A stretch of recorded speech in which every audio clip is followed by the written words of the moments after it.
hirap naman ang pagbabasa ng pag-ibig na kami sa aming panahon na susubukin para tayo natin sa nalalapit na panahon kung hindi makikita talaga si pagkakalamig sa mga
pag-provide na ng blessings, hindi lang sa mga pangailangan namin sa financial, ganun din sa kahit na ano.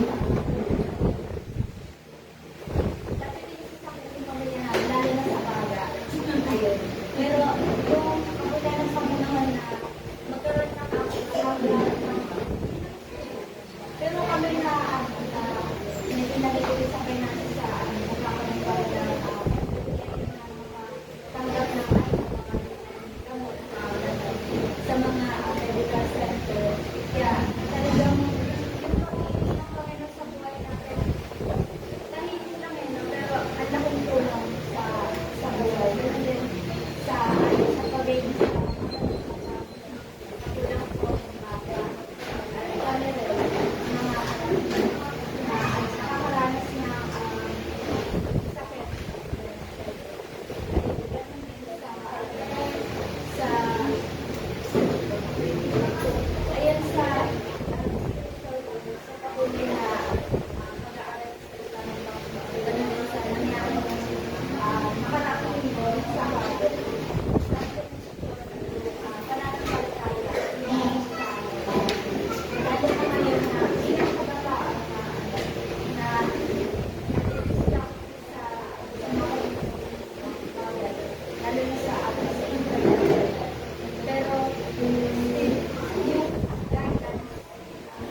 yung nakahasa yung pinagpan natin salamat din ako po lang kasi ay meron tayo yung passport ng masipag na siguro salamat din ako po sa knowledge and wisdom na binibigay kay pastor and sa amin lahat sa pag-aaral nito. Salamat din ako po sa biyaya na natatanggap natin sa isang linggo and sa pag-iingat kay Papa sa trabaho dahil napakainit niya. Salamat din ako sa Panginoon sa protection sa amin sa araw-araw. Salamat. Ibang mic wala rin. Salamat.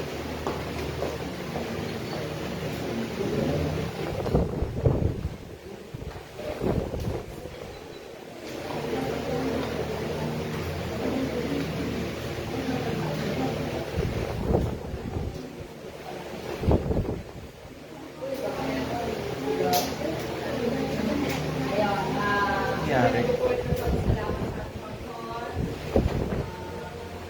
Buhay kalakasan na pag-iingat tayo pinagkakalaw sa ating Panginoon, sa bahay. Pero ang Panginoon ay nandiyan lagi, hindi niya ako pinapabayaan sa kaso, sa pag-uwi lang sa Panginoon. Tuesday, last graduation ko ng Marilao branch. Salamat sa Panginoon na take care, pero hindi naman gano'n maggrabe. Salamat sa Panginoon na nag-pray ako sa Panginoon na oras na yun. Salamat at may kapangyarihan mo. Kahapon, mga pagpahinga, nakasama sa graduation, pahinga ng isang araw. Napakalaking tulong ng pahinga na yun sa amin, sa mga school. Napakabuti talaga ng Panginoon sa araw-araw ng aming buhay. Nawa Monday or Tuesday, makakabalik na sila dahil sa Bicol. Kaya salamat sa Panginoon na kasi yung gate ko may malaking uwa. Yun. First time yung nakakana, para ako mag-elect. Pray lang pala sa Panginoon na hindi ko alam kung magnanakaw ba o sa ilaw sa Bicol. Ngayon. Pero sa tulong ng Panginoon na hindi niya ako pinapabayaan. God to the glory sa Panginoon natin.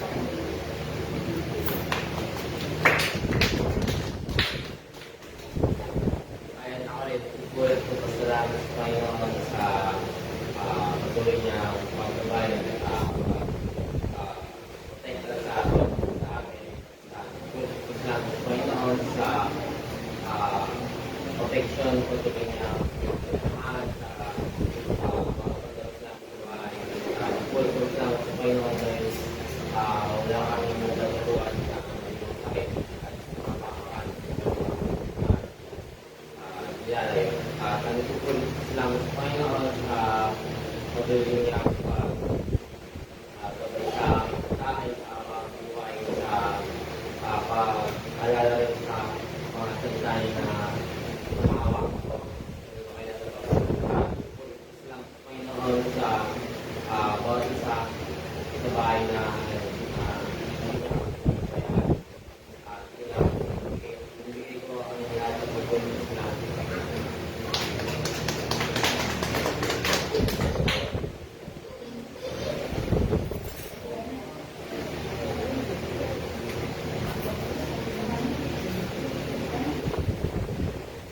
Kabit na kayo.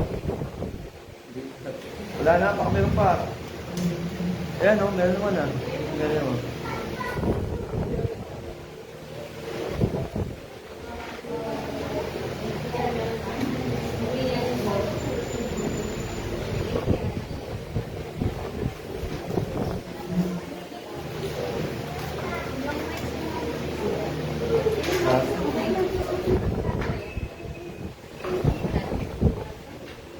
Wala ko yung ano eh. Ano tayo sa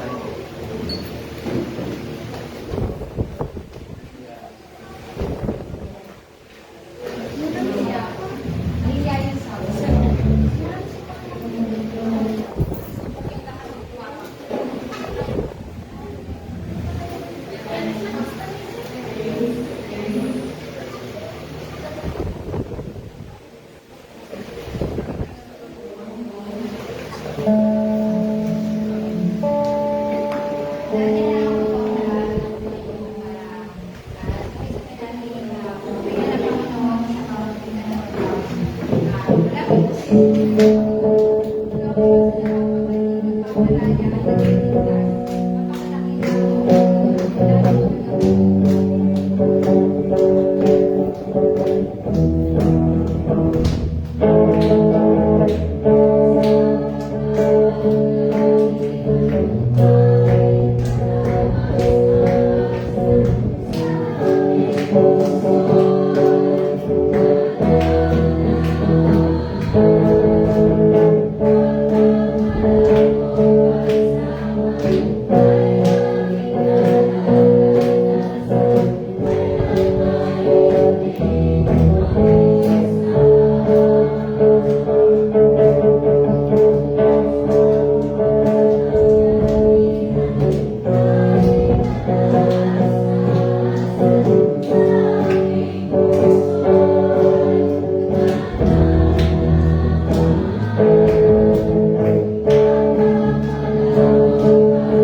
Parang nasa, ano, nasa,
only one verse, pero napakalaking lessons natutuhan na matutunan sa pamumuhan nila naman ng problema. Especially yung essence of salvation. Yung pamumuhan na talagang sa Panginoon. Pinaglalaan Panginoon sa nilang pagkakas. So another goal, again, tulungan. Yeah. Go, tulungan, let yourself live, let Christ lives in you. Sa Tagalog, huwag hayaan mabuhay sa iyong sarili, hayaan si Kristo ang mabuhay sa iyo. Hayaan si Kristo ang mabuhay sa iyo. Yan yung tatandaan natin. Let Christ lives in you or in us, not ourselves. Sa Tagalog, I have been crucified with Christ. It is no longer I who live in this standard version.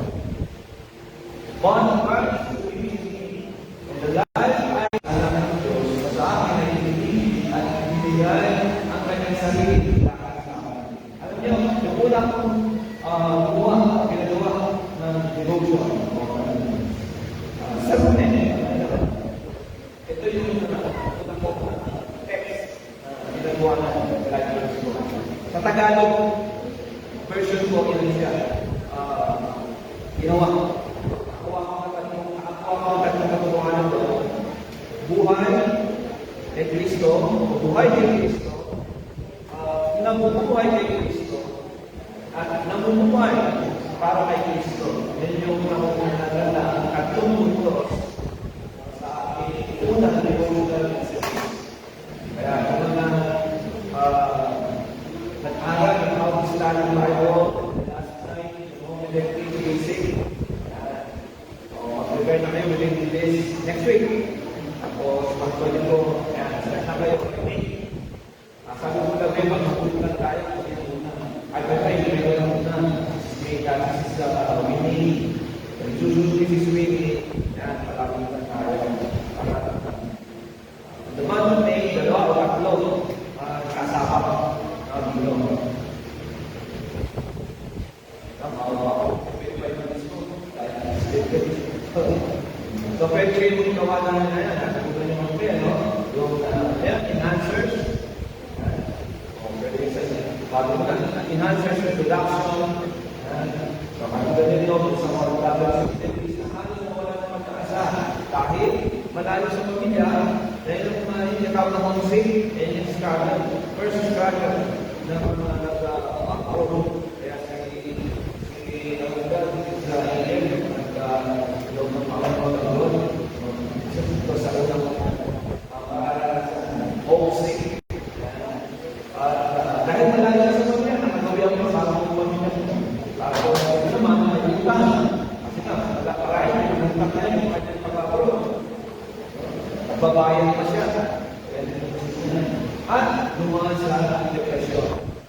Lumaan. Huwag mo mag-stop ka. So, sasabihin, nilagay sa kanya ng mali ng Bible. Para last of back. Kanya Bible. Nabasa niya ng Galatians 2:20. Sabi niya, hindi pala ako nag-iisa. Ang sabi, si Cristo ang nabubuhay sa akin. Kasama ko si Cristo. Siya ang nabubuhay sa akin. Kaya simula noon, nagbago ang kanyang pananaw. Hindi na siya nabubuhay para sa kanyang sarili naman, kundi para na kay Cristo. Dahil yung isa sa kumuhan ng tinuturo sa Galatians 2:20. So kailangan makita rin natin, ano ba yung tinuturo talaga ito? Yung nangyayari ko kung sino. Nagturo ko yung siya dahil by faith. By faith tayo. Sa pananampalataya tayo. Nakabase. Hindi sa mabuting gawa. It's not self-centered living, but Christ-centered living. Okay? Ang tunay na buhay ng Kristiyano, ang buhay ng Kristiyano ay sa pagkikitan ko na tayo, ay yung mga sarili ko buhay, hindi nakasentro kay Kristo sa pamumuhay o na pamumuhay. Kaya na, para kanino ba ang ating buhay? Nakakonekta yan sa point number 1. Eh, papansin, tatlo lagi, no? Malili tatlo yung questions or statements na interrogation. O, interrogative question or statements yan.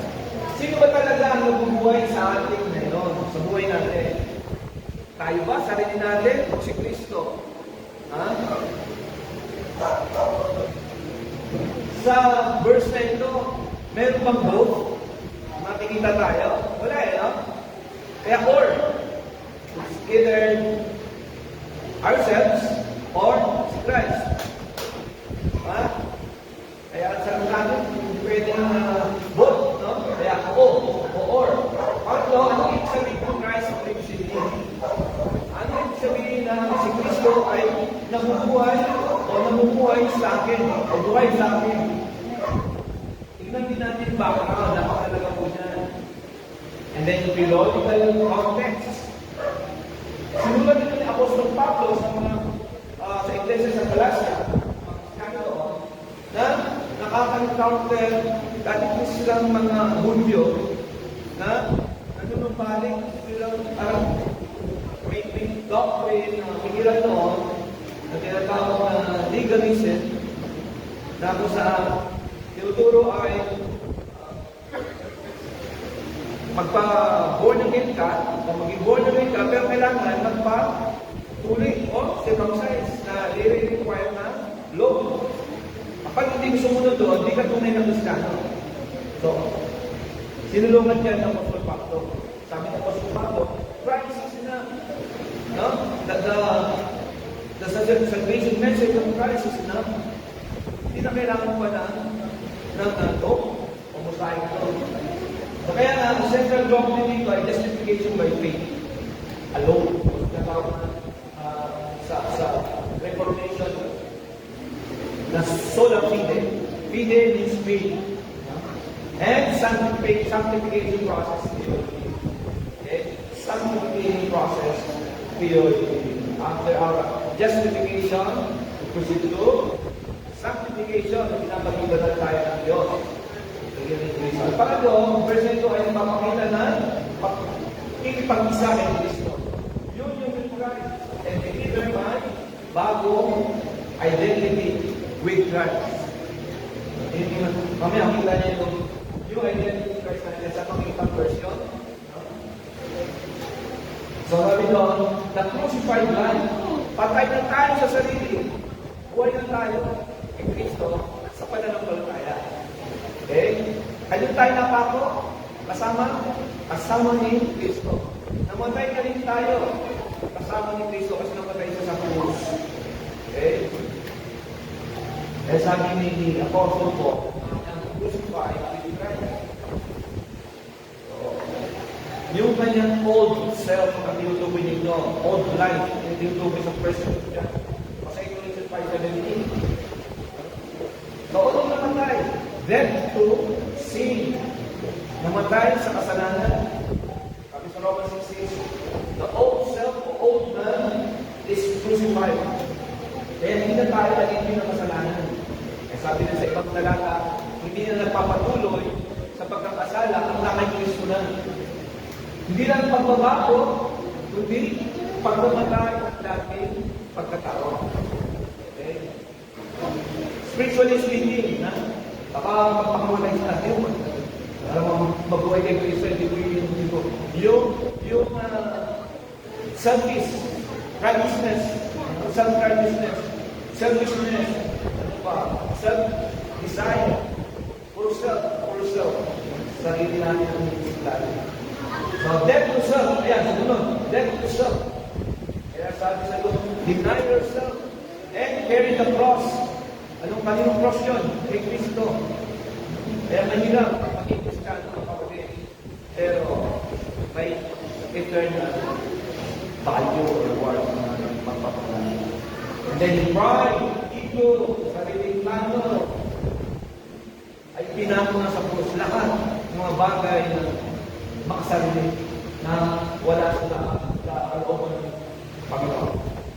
And then another one, death to law. So, death to sin, death to self, death to law. Hindi na tayo nakabase sa kautusan.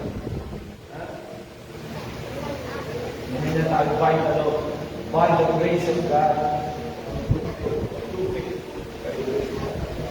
And salvation is not by good works. Sabi na iba, isang na kilalanan, it's not enough daw yung faith. Hindi sila naniniwala na faith lang magliligtas. Dapat may works. Hindi na makita. True faith, they have true faith, pero so, bypass. Kaya tayo faith equals good works or works. Kasi pag dito sa verse 10 ng Ephesians 2, we are designed to do good works. Ano na una? Good works o by the grace of God through faith? By verse 8. So, ang result of those sa verse 10. So said, kaya nga, baptist doctrine, kita na dyan, grace alone, faith alone. Sola fide, sola gratia. Gratia. Thus, Paul is saying, wala na pag-asa sa sarili, kaya kailangan mamatay ang self-righteousness. Ang illustration niya ay parang lumang cellphone na sira. Hindi may lumang cellphone na talaga pinakita ko sa mga gawa, wala nang parang pa na ito ay magawa. Yun. Kahit ayusin, hindi nagagaan. Kaya kailangan ng bagong unit. Kaya katulad natin, meron tayong bagong bagong pagkatao. Secondly, the Christ-centered life. Ano yung una? The crucified life. Okay? Patay na kay Kristo, buhay sa pananampalataya. Ngayon, Christ-centered life, si Kristo ang nabubuhay. Siya na. Pagkaman, yet not I, but Christ lived in me. He gave us the secret. Kaya ang new identity with Christ. Ito yung sinasabi pa rin na, the new creature, or the new creation. Hindi na ito ang bida. Si Kristo na. Dati hawak mo ang bida. Ngayon hawak mo na ang faith. Diba? Hawak mo ang faith. Patay ngayon sa faith. Okay, hindi yung huwag naman kami sa may sigurity na baka magkakaya na. Identity shift. From self to Christ the Savior. And then, after a new identity and new power, when the Holy Spirit comes, alam naman yung power of the Holy Spirit is Acts chapter 1, verse 8, 6 to 8. These are yung Acts, Christ empowers the means the mission that trying where it is trusting people. Hindi tayo happy God, hindi tayo we are trusting God. Thirdly, a new direction. You need a new direction. Don't believe in God. Come to God. Come to Jesus. Because the one who directs our decisions for worthy of godly purpose. Dati mga mundo, magiging mga Diyos na tayo. Ang ating palayukin, pinukonsider mo na lahat ang Diyos. So, example na yung parang driver, kapag si Kristo ang driver, ligtas ang biyahe. Tayo nga, hindi natin kilala yung driver, pag mag-gidian, in-drive, o whatever. Nagtitiwala tayo, dadalhin tayo sa ating destinasyon. Nakakakit naman tayo. Ganito, nakarating dito. Hindi niya kilala yung driver. Ganun din ang Panginoon. Kaya kilala natin ang Panginoon. Kaya safe na safe tayo. Hindi tayo magdudulan, hindi tayo mawawala ng tiwala. Kasi kilala natin. Kaya pangatlo, the faith-driven life. Ano yung una? The crucified life. Pangalawa, the Christ-centered life. And lastly, the faith-driven life. Pamumuhay sa pananampalataya. Sabi ni Pablo, I live by faith in the Son of God. Kaya, first, faith as dependence. Dependence. Parang prayer. Kaya tayo na lang na may faith tayo. Prayer is depending on God. Dependency on God alone. So, hindi ito feelings na takdays na pagka, kaya pag-base tayo sa feelings, wala. Pagka hindi maganda ang ating kalagayan, siyempre, apektado yung feelings, pag ito ay apektado, ang base tayo sa ating pangramdam, ating emosyon. Kaya kailangan pumasok tayo fully sa Panginoon, may kasi kung wala niya ang kanyang salita ay mga ako. Proverbs 5. Trust in the Lord with all your heart. Lean not on your own understanding. In all your ways acknowledge Him, and He will direct your path. Secondly, faith as daily lifestyle. Pag sabi daily lifestyle, hindi na bukasan na lang. O sa susunod na buwan, ito ako. Hindi araw-araw, hindi lang Sunday, hindi everyday obedience by God's grace. So, thirdly, the faith-giving life, faith motivated by love. Kaya hindi accident, no? Na ang pangalan natin na may love for Jesus. Kasi mas pinakita sa atin ng Panginoon sa pandemic na kailangan natin pakita ang pag-ibig natin sa Diyos. Bakit tayo mabuhay? Yun. Kaya love giving itself, that's a personal thing. Kaya personal relationship tayo, hindi tayo may religion. Hindi lang love the world, but love me. That He gave His life for me as a ransom for my sins and for His Son. Kaya nag-meron nila, Christ's sacrifice is the foundation of Christianity. Kaya lang natin alam ang sakripisyo ng Kristo. Kaya may mga sakripisyo tayo na ginagawa para sa Panginoon in this church. No? Tubusin, ilelevel natin yan. Hindi tayo makakako. Pero by the grace of God, inaalaw niya. Hindi tayo sa mga sakripisyo niya. Kasi buhay ang kanya, sinakripisyo. Okay? Kaya, dito, ang galang of those memories is a person. It is a lifestyle. A declaration. Hindi mo improve yourself. Improve mo lang. nag-inquire kayo, nag-hingi kayo ng advice sa mga individuals. Para kayo dito sabihin, wala po ako dahil yan. No, you cannot improve. Gusto ng Panginoon, isurrender mo ang buhay mo.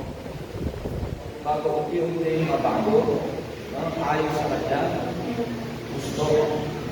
Kaya, let's apply this preliminary, surrender your activity, and ask the Lord, Lord, ikaw ba ang buhay sa akin? I believe sa akin ng Lord through the word of God.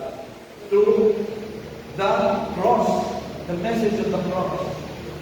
Ay, siguro pa tayo, ay napapanood ko.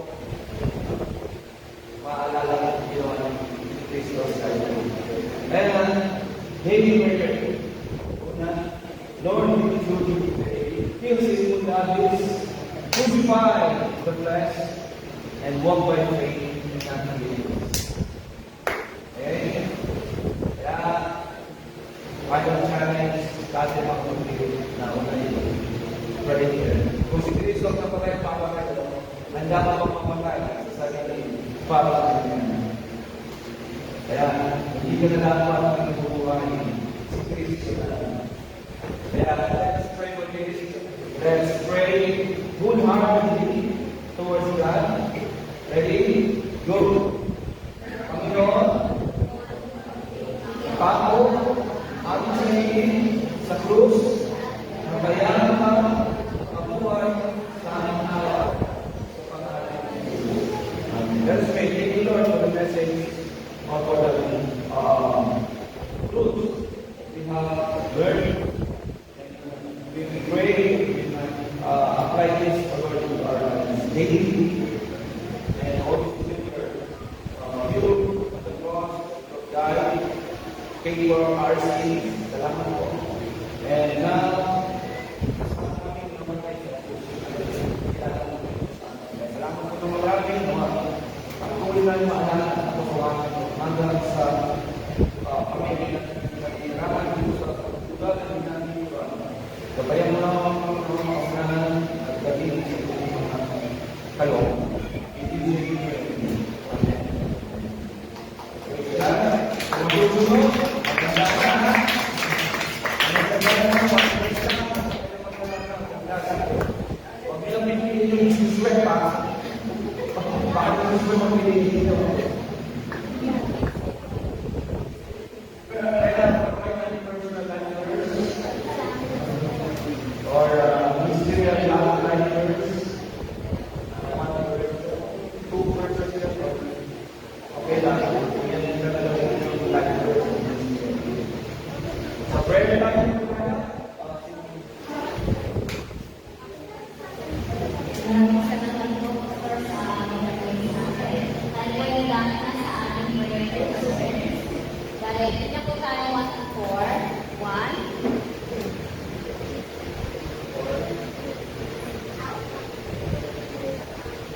Oh, number 1. Picturean niyo na.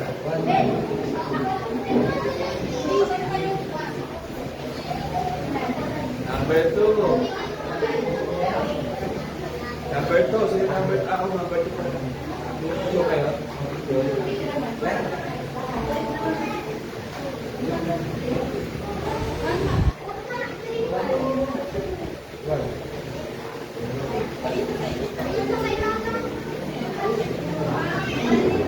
Oh, number 3.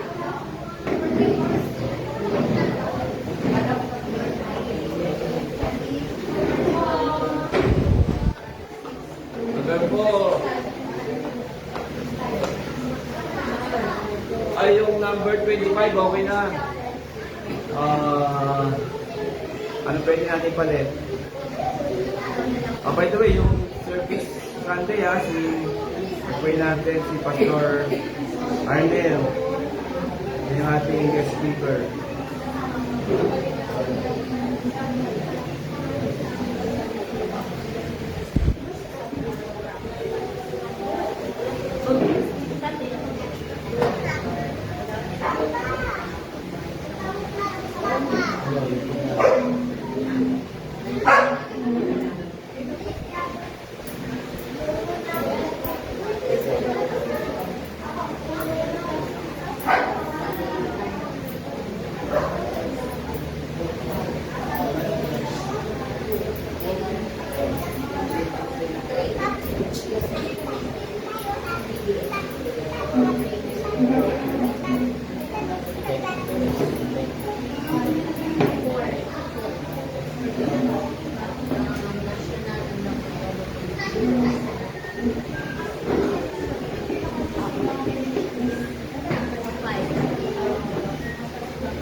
Yung number 2.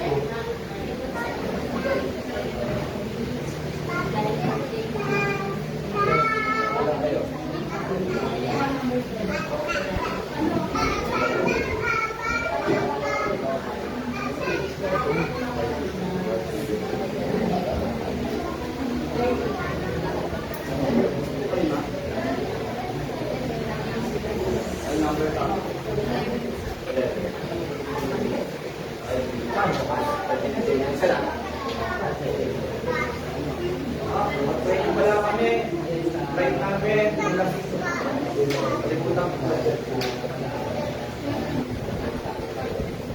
Flight namin bukas. Pause mo to. Ha?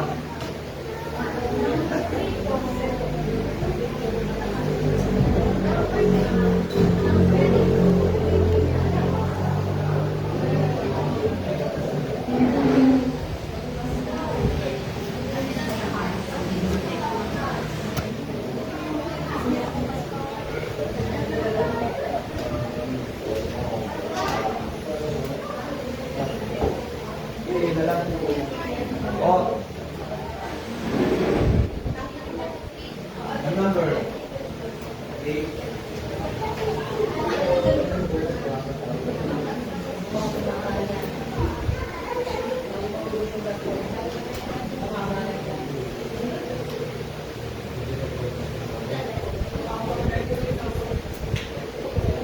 May na?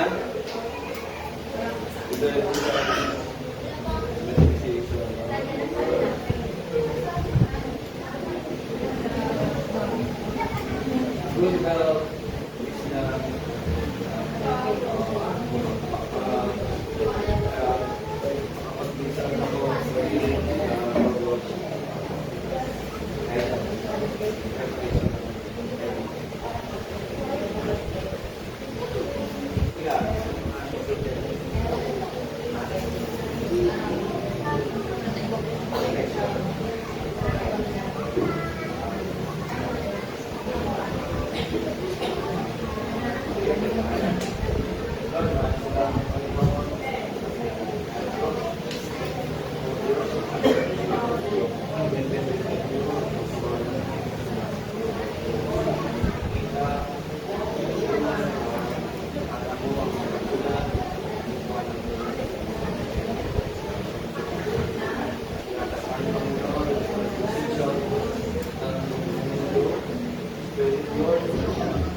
furtherance of your gospel, furtherance of your plan.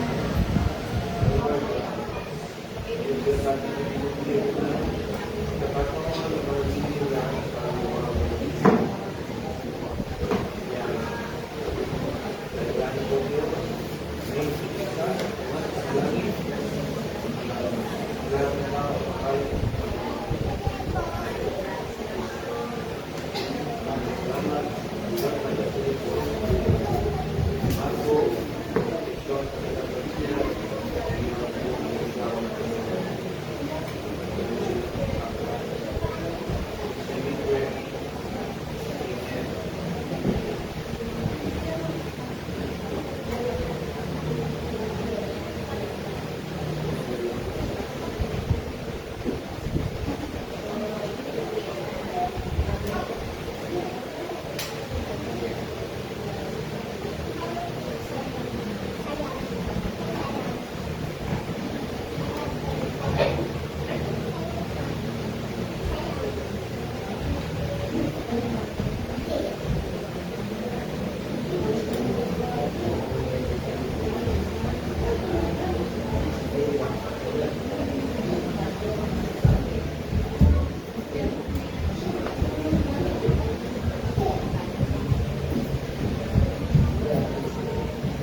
Salamat po Diyos sa bawat